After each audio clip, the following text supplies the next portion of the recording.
relationship between free speech laws and free speech culture?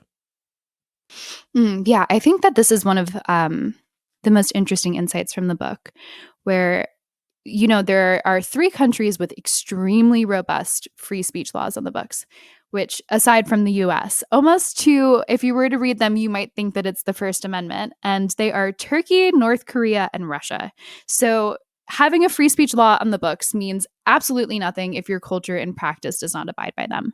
Whereas on the flip side, one of the most vibrant points in intellectual history was the French Enlightenment, at a point in time where there was absolutely no legal protection for free speech on the books at all whatsoever. But because there was a salon culture and a culture in which elites were interested in the free exchange of ideas and leaning into an intellectual society, free speech was able to flourish. And I think that it's really important to realize that merely having the First Amendment on the books, or merely having its equivalent on the books in another country, is not adequate to actually fostering a culture that operates in a free speech way. And there's a great quote by a judge named Learned Hand, which does not really sound like a real name to me, and I'll bungle it, but roughly, roughly the quote is that liberty lives in the hearts and minds of every man and woman, and if it lies there, it doesn't need a court or a law to protect it. But if it dies there, no court or law can save it. And I think that we're seeing this slow and subtle cultural shift away from free speech norms that all of a sudden throw social media in the mix, and you can burn any heretic at the stake, and it'll happen like that. Because it's really hard to grow up in the West today and realize just how crazy it is that we don't burn our heretics at the stake in the scheme of human history. We live in the teeny tiniest little sliver of time where we actually don't do that. But all of a sudden now we're doing it in the digital sphere, because that is mankind's instinct. And so just having a law in the books doesn't really matter unless everyone buys in and actually abides by the cultural code that it is really required. There was a really interesting insight I saw from the New York Post article that you guys did, where it was talking about how free speech culture and ideological diversity can make the world more chaotic.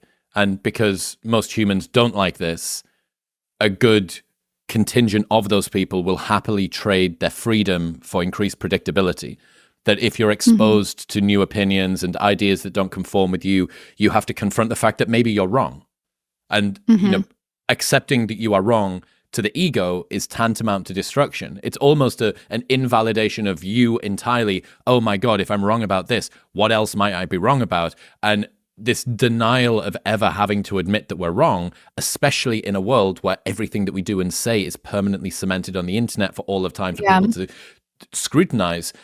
I thought that was very interesting. And I think from my perspective, that seems to be right.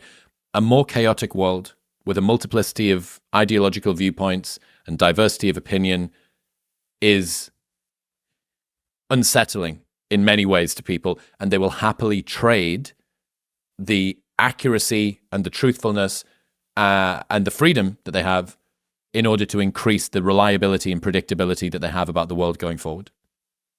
Yeah, absolutely. And I think that that's made even worse by the fact that polarization has, I think, made politics so much more tied to individual identity than it has been in the past as well. So an assault on your ideas feels like an assault on you as a person. And I think also to the point of chaos, I mean, if we look back historically, we're in the very beginning ages of what it means to now have billions of people in the cultural conversation thanks to social media. It's been roughly a decade since it's been mass adopted. And if we look back historically, I think the best analogy is the invention of the printing press. And when the printing press was invented, Henry VIII was trying to license who can print a pamphlet, and there were hundreds of years of religious wars as a result. And that was a really chaotic and uncomfortable time, where I think it's actually pretty understandable why the powers that be and the people that were beholden to them wanted to squash out all the new voices that entered the cultural conversation and challenged the norms. And we look back and we think, well, that was a great thing, and literacy rates rose, and that created the Enlightenment and the world as we know it. But we're still in that early kind of chaos chaos days of social media. And I think the fact that things haven't gotten worse than they are at the moment is actually kind of amazing, and a testament to the fact that there are still some people who do believe in free speech and the wisdom of the populace. But I think like the Twitter files just go to demonstrate how threatening new voices in a cultural conversation can be to the social fabric and to the kind of levers of society.